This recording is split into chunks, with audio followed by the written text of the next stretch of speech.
Bonjour à toutes et à tous. Je suis très heureux de vous retrouver ce coup-ci pour vous montrer en 2 minutes comment créer un synoptique dynamique. Vous le voyez, le synoptique en haut, c'est une double voie, V1, V2.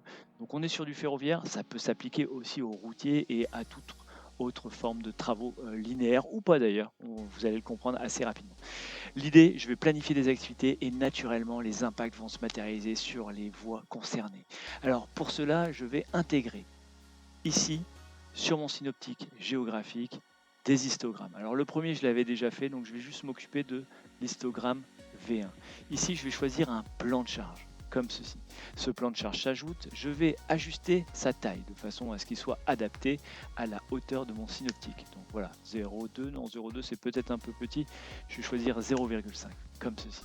Ensuite, au niveau des données du plan de charge, je vais supprimer les valeurs qui sont ajoutées par défaut et je vais ajouter la ressource qui, elle, m'intéresse. Ma ressource, ça s'appelle zone travaux. C'est une ressource que j'ai paramétrée et qui va nous permettre de suivre tous les impacts sur notre projet.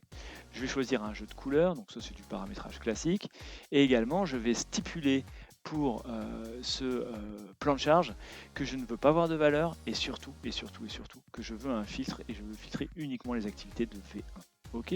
Une fois que ceci est fait, je clique sur OK. Je peux également améliorer l'affichage au niveau de mon diagramme ici. Je vais masquer les contours parce que cet histogramme visible ne me plaît pas trop. Donc, je vais enlever les contours comme ceci. Et là, maintenant, ça fait illusion. Je ne sais même pas que j'ai un histogramme derrière. Alors maintenant, j'ai plus qu'à planifier. Il ne reste plus que 30 secondes et vous aurez tout compris. Je vais ajouter une première activité, non pas sur V2 mais sur V1, du renouvellement de voie ballast sur V1, comme ceci. Et là, je vais replanifier. Quand je replanifie, mon activité apparaît sur le synoptique. Je peux faire la même chose avec d'autres travaux, par exemple V2 ici. Hop. Je replanifie et mes travaux apparaissent sur V2. Vous voyez, ça peut être très intéressant.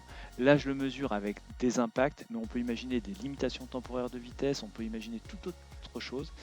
Sachez que c'est quand même très pratique et si vous avez une vision assez limitée temporellement, ça peut vraiment être intéressant de sortir un synoptique journalier, hebdomadaire, etc.